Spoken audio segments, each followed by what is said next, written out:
తాబేలును road మీద వదిలేసి దాని వేగంలో లోపాలను వెతుకుతూ ఉంటాం. కానీ దానిని నీళ్లలో వదిలితే పట్టుకోగలమా? ఉండాల్సిన చోట ఉంటే ప్రతి ఒక్కరూ గొప్పవాళ్లే. ఒక మంచివాడు పతనమయ్యాడు అంటే ఎంతోమంది చెడ్డవాళ్ళు ఒక్కటై ఉండాలి. అవసరాన్ని బట్టి భజన, అవకాశాన్ని బట్టి దెబ్బ కొట్టేవాళ్ళు మన చుట్టూ బోలెడంత మంది ఉన్నారు.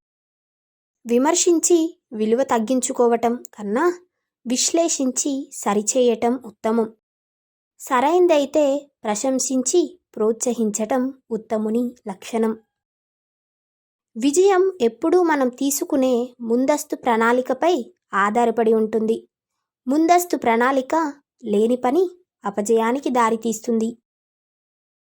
పనిని ప్రేమించు, గెలుపు ఓటముల ప్రసక్తి పక్కన పెట్టు.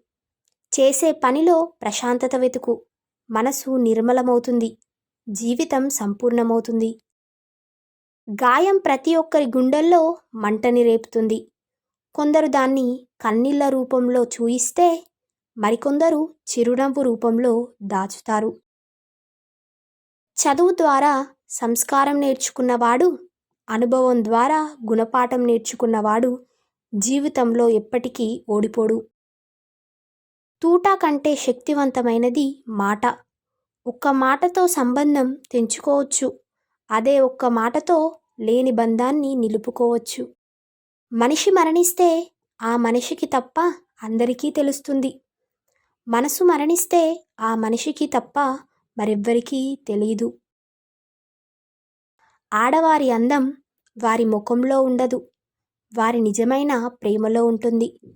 మగవారి అందం వారి ఆస్తిలో, సంపాదనలో ఉండదు, వారు స్త్రీకి ఇచ్చే మర్యాదలో ఉంటుంది.